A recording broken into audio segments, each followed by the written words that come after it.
Some companies just exist in the background of our lives. You see the logo, you hear the jingle, you grab the bottle without thinking. It feels harmless because it feels familiar. But some brands don't just become part of the landscape. They get big enough to start shaping the landscape around them. This is the story of Coca-Cola, one of the most recognizable companies on Earth, and what happens when a brand becomes so powerful that accountability starts to blur. Because in parts of the world, Coca-Cola's expansion did not just mean more drinks on shelves.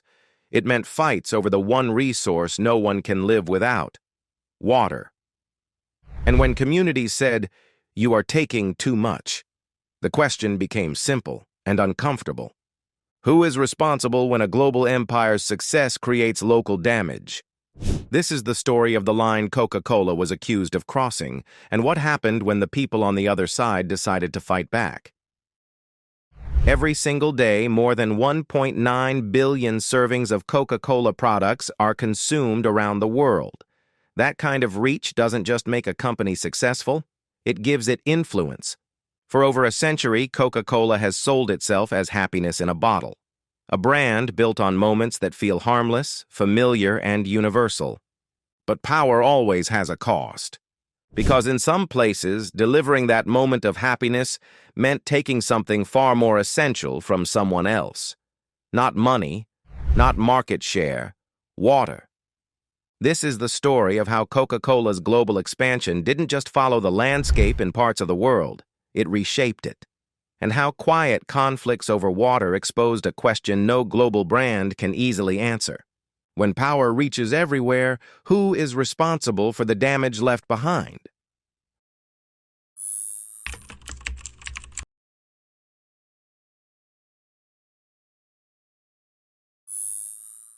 The story of Coca-Cola doesn't start with a global strategy, but with a local remedy. In 1886, an Atlanta pharmacist named John Pemberton created a tonic from coca leaf and cola nut extract. It was first sold as a medicinal syrup, but its real potential was something else entirely. Soon, the recipe was sold, the brand was born, and the foundation for an empire was laid. The company's real genius, though, wasn't the secret formula. It was the business model. See, Coca-Cola doesn't actually make most of the bottles of Coke you buy. It makes a concentrated syrup. From the very beginning, the company decided to franchise the hardest parts of its business: bottling and distribution. Corporate HQ in Atlanta handles the syrup, the brand, and the marketing. A massive network of independent bottling partners around the world does the rest. They take the concentrate, mix it with local water, bottle it, and get it into your hands. This model was revolutionary. It let Coca-Cola expand at a shocking speed without having to build every factory or buy every truck. It was a low-risk, high-reward strategy that turned one recipe into a global web. The brand's international journey was already underway by the 1920s, but it was also ruthlessly pragmatic. During the 1930s, Coca-Cola expanded aggressively in Nazi Germany, advertising at the 1936 Berlin Olympics. When the war made it impossible to get Coke syrup into the country, the head of Coca-Cola Germany, Max Keith, invented a new drink from available ingredients like whey and apple pomace, Fanta. While these actions ensured the business's survival in a closed-off market, there is no evidence the company supported the regime's ideology. Meanwhile, back in the U.S., Coca-Cola's president, Robert Woodruff, made a patriotic declaration. Every American soldier should be able to get a Coke for 5 cents, no matter where they were. This move endeared the brand to a generation of servicemen and served as a powerful vehicle for expansion, establishing bottling plants in new countries that stayed long after the war ended. By the mid-20th century, Coke was in over 100 countries. Its red and white logo was a symbol of American culture. The system was designed for incredible scale, but that same structure, the one that fueled its growth, also created a subtle but critical separation, a gap between the global brand in Atlanta and the real-world impact of its sprawling network. And that raises a quiet but profound question. What happens when a company gets so big that it operates in places where local institutions are, by comparison, tiny?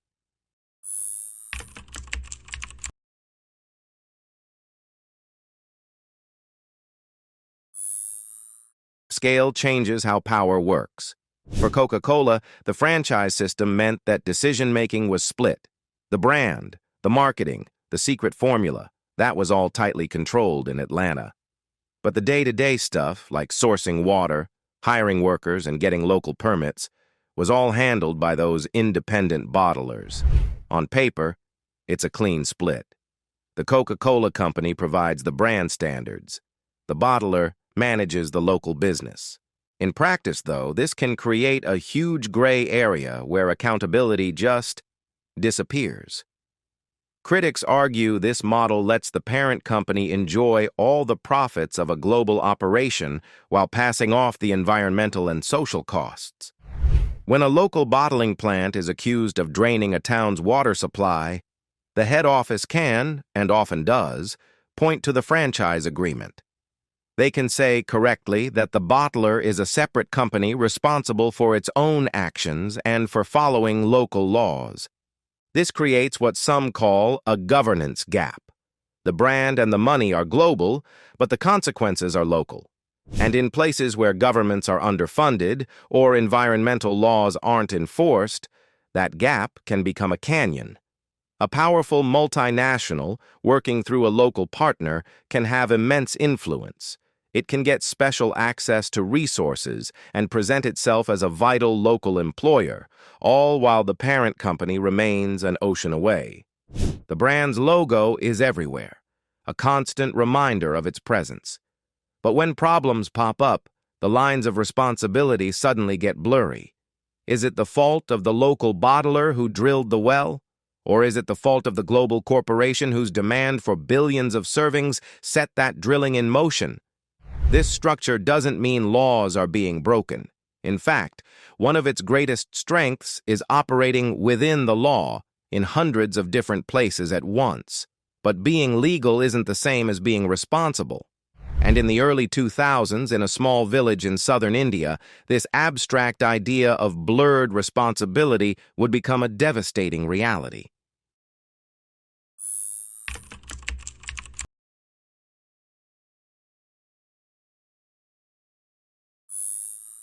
In the year 2000, a Coca-Cola subsidiary opened a bottling plant in Plachimada, a small, mostly tribal village in Kerala, India.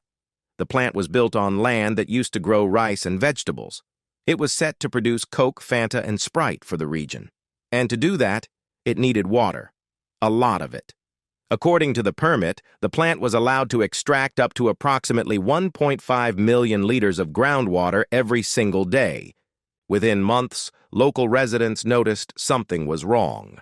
Wells that had been used for generations started to run dry.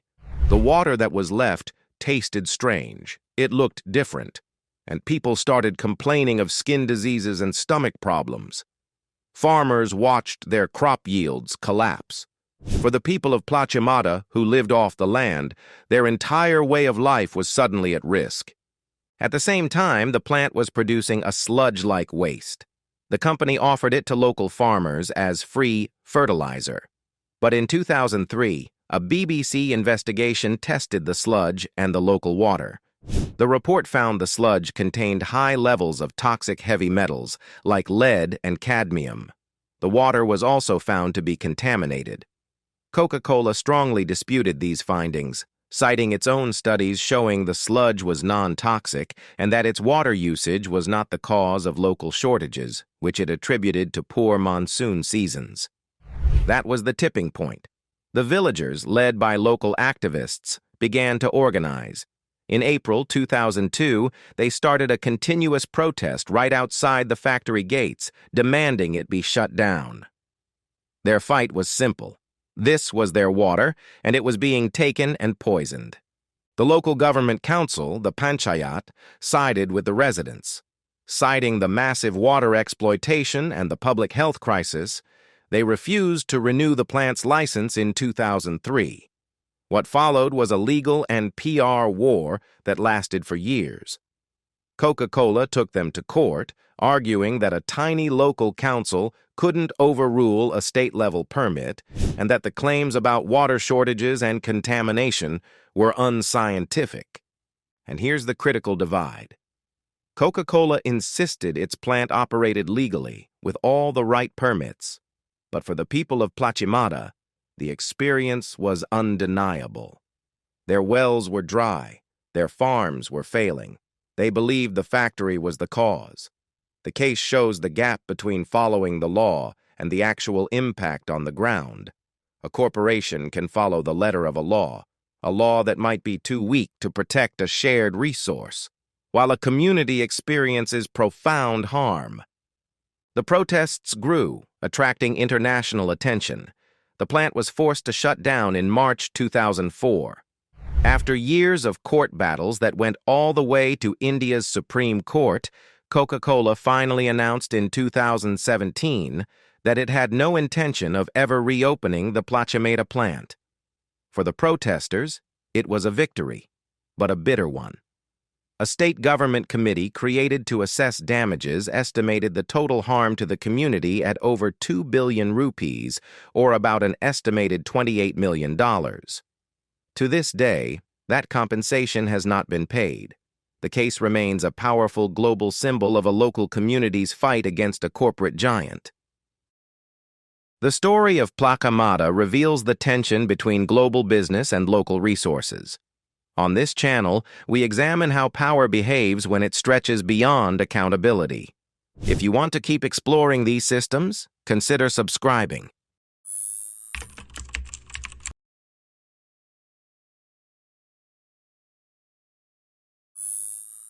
Plachimada wasn't an isolated incident. It was the most visible example of a pattern that has appeared around the world, wherever Coca-Cola's massive footprint meets complex local realities. The pattern showed up in labor relations, especially in Latin America. In countries like Colombia, serious allegations arose against local Coca-Cola bottlers. Lawsuits filed by a union, Sinal Trainal, alleged that bottling plant managers collaborated with paramilitary groups that were intimidating, and in some tragic cases, murdering union organizers. The lawsuits were filed in the U.S. and tried to hold the Coca-Cola company in Atlanta responsible. Coca-Cola has always vehemently denied these allegations, stating its headquarters had no direct control and that the bottlers are separate companies. U.S. courts eventually dismissed the cases against the parent company, finding there wasn't enough direct evidence to link Atlanta to the violence on the ground. But again, you see that governance gap. When the operations are franchised out, where does the accountability for workers' safety truly lie? A different pattern emerged in the world of public health. As public concern grew over the link between sugary drinks and obesity, a 2015 New York Times investigation revealed Coca-Cola had funded a scientific group, the Global Energy Balance Network. The group promoted the message that public health efforts were too focused on diet rather than a lack of exercise. Critics called it a deliberate attempt to shift blame away from sugary drinks. After a public outcry, the network was shut down, serving as a case study in how corporate money can quietly shape public health discourse. This pattern of influence extends to Mexico, one of the world's biggest consumers of Coke. In communities like San Cristobal de las Casas, residents have faced severe water shortages, sometimes getting running water only intermittently. At the same time, a local Coca-Cola bottling plant holds a significant government concession to extract large quantities of water daily from the same aquifer. Activists blame the plant for draining local water sources, leaving residents with little choice but to buy bottled water, often from Coca-Cola itself. The company points to its water replenishment projects and its job creation in the region. But for many, the picture is clear. A multinational has priority access to clean water while the local population runs dry. These examples, from Colombia to health science to Mexico and India, aren't identical. But they all point to the same structural problem. A corporate design that allows for incredible global reach while creating multiple layers of separation when things go wrong on the ground. When you put it all together, a troubling picture emerges. You see a structural pattern where a brand can become bigger than anyone could have imagined, while its accountability gets sliced into 1,000 little pieces. That franchise model, the one that was so brilliant for growth, also works as a brilliant shield. It creates a world where a company can be legally compliant, while communities are persistently crying out that they're being harmed. Plachimata is the ultimate example. Years of protests and documented damages, yet the company could always point to its permits and its own studies, leaving the conflict in a state of permanent limbo. Power that operates across borders through a web of independent partners naturally diffuses responsibility. It makes it incredibly hard for a single court or a single community to get a clear resolution, even when the harm seems obvious. The story of Coca-Cola isn't a simple tale of good versus evil. It's a case study in the complexities of modern global power. It's about how massive scale can warp the very idea of accountability. This leaves us with a fundamental question, one that goes far beyond just Coke.